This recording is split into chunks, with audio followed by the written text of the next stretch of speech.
আজ যে গল্পটা শুনতে চলেছ সেটা শুধুই একটা গ্রামীণ লোকগাথা নয়, এটা এমন একটা অভিজ্ঞতা যা শীতলপুর গ্রামের মানুষ আজও ভুলতে পারেনি। একবার যদি রাতের অন্ধকারে সেই গ্রামে ঢুকে পড়ো, তোমার বুকেও নেমে আসবে এক অদ্ভুত শীতলতা। নমস্কার বন্ধুরা, শুরু করছি আজকের গল্প সানডে সাসপেন্স। প্রথম পর্ব। গল্প চরিত্রে চিনু, রাহুল ও মোনা। গল্প পাঠে আমি অনির্বাণ। এই গ্রামে ছুটি কাটাতে এসেছে 3 বন্ধু। চিনু কৌতূহলী, একটু একগুঁয়ে। রাহুল দুষ্টুমি প্রিয়, সাহসী সাজতে ভালোবাসে। মোনা ভীরু, তবু বন্ধুদের জন্য সব করে। সেদিন রাতের আড্ডায় রাহুল হঠাৎ বলল, চলো না আজ রাতটা কাটাই ওই নীলকুঠিতে। মোনা ভয়ে আঁতকে উঠে বলল, তুই কি পাগল? ওখানে যে সাদা শাড়ির ভূত ঘোরে বলে সবাই বলে। চিনু হেসে বলল, এসব গায়ের বানানো গল্প। আজ আমরা গিয়ে প্রমাণ করে দেব ভূত বলে কিচ্ছু নেই। এই বলে যাত্রা শুরু করলো 3 বন্ধু। রাত তখন 9:30। 3 বন্ধু একটা লণ্ঠন, টর্চ আর মোবাইল হাতে নিয়ে বেরোলো। রাস্তা ফাঁকা, হালকা কুয়াশা, দূরে কুকুর ডাকছে। চিনু বলল, দেখলি তো, কেউ আসেনি, ভয় পাওয়ার কিছু নেই। কিন্তু যতই তারা কুঠির কাছে পৌঁছচ্ছে, বাতাস যেন ভারী হয়ে আসছে।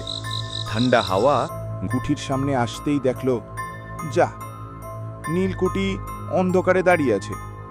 গেট মরচে ধরা, তালা ভাঙা, চারপাশে লতা গুলমে ঢাকা। চাঁদের আলোয় জানালাগুলো ফাঁকা চোখের মতো তাকিয়ে আছে। রাহুল হেসে বলল, কি বললি না, ভূত নাকি? আরে এটা তো একেবারে ভাঙাচোরা বাড়ি। ব্যাস, কিন্তু ভেতরে পা দিতেই হঠাৎ হাওয়া বইল আর লণ্ঠন নিভে গেল। ভেতরে ভাঙা চেয়ার, উল্টোনো টেবিল, মাকড়সার জাল। হঠাৎ এক অদ্ভুত গন্ধ, স্যাঁতস্যাঁতে কাপড়ের মতো, আর সাথে আগরবাতিক ধরান। মোনা থেমে গেল। তুই গন্ধ পাচ্ছিস? আগরবাতি?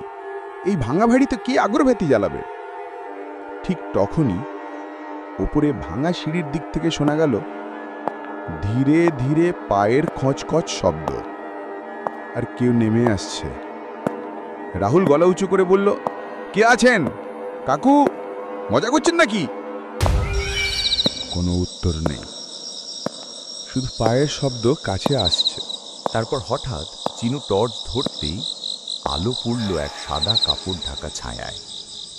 মুখ ঢাকা লম্বা চুল, শরীরটা ধীরে ধীরে নেমে আসছে সিঁড়ি বেয়ে। মোনা চেঁচিয়ে উঠল, ভূত ভূত! কিন্তু আরো ভয়ানক ব্যাপার হলো, ওই ছায়াটা মেঝেতে নামলেও মাটিতে দাঁড়ালো না, শূন্যে ভেসে রইল।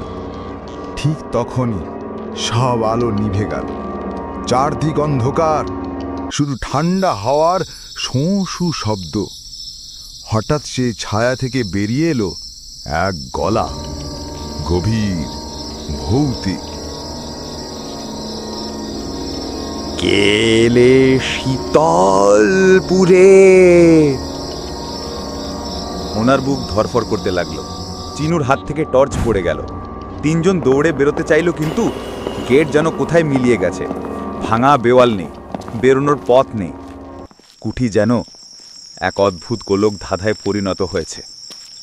হঠাৎ কানে এলো এক নারী কণ্ঠের কান্না, আমাকে কেন মেরেছিলে? কেন ফাঁসিয়ে দিলে? আমি তো নির্দোষ ছিলাম। চিনু কেঁপে উঠল। শুনলি? এ যে কারোর অভিশপ্ত কণ্ঠ। হঠাৎ রাহুল চেঁচিয়ে উঠল, হা হা হা হা! কে ধরলো আমার হাত? অন্ধকারে কেউ তার কবজি শক্ত করে চেপে ধরেছে, কিন্তু কিছুই দেখা যাচ্ছে না। মোনা টর্চ জ্বালাতে চেষ্টা করলো। আলো জ্বলতে দেখা গেল রাহুলের হাতে নখের দাগ, তাজা রক্ত ঝরছে। 3 জন এক্ষণে সরে দাঁড়ালো, আর সেই সময় ছাদ থেকে ভেসে নামতে লাগলো এক সাদা শাড়ি ঢাকা অবয়ব। মুখ দেখা যাচ্ছে না, শুধু দীর্ঘ চুল আর রক্তাক্ত হাত।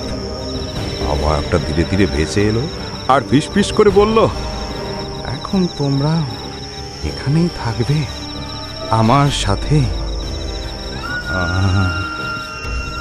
এই তো সবে শীতলপুরের গল্পের শুরু। যা ঘটল ওই রাতের পর সেটা আরো ভয়ঙ্কর। অন্য এক রহস্য, অন্য এক অন্ধকার। শীতলপুরের কুঠি এখনো দাঁড়িয়ে আছে, অপেক্ষা করছে নতুন অতিথির জন্য। যদি এই গল্পের পরের পার্টগুলো শুনতে চাও, এখনই সাবস্ক্রাইব করতে ভুলবেন না কিন্তু।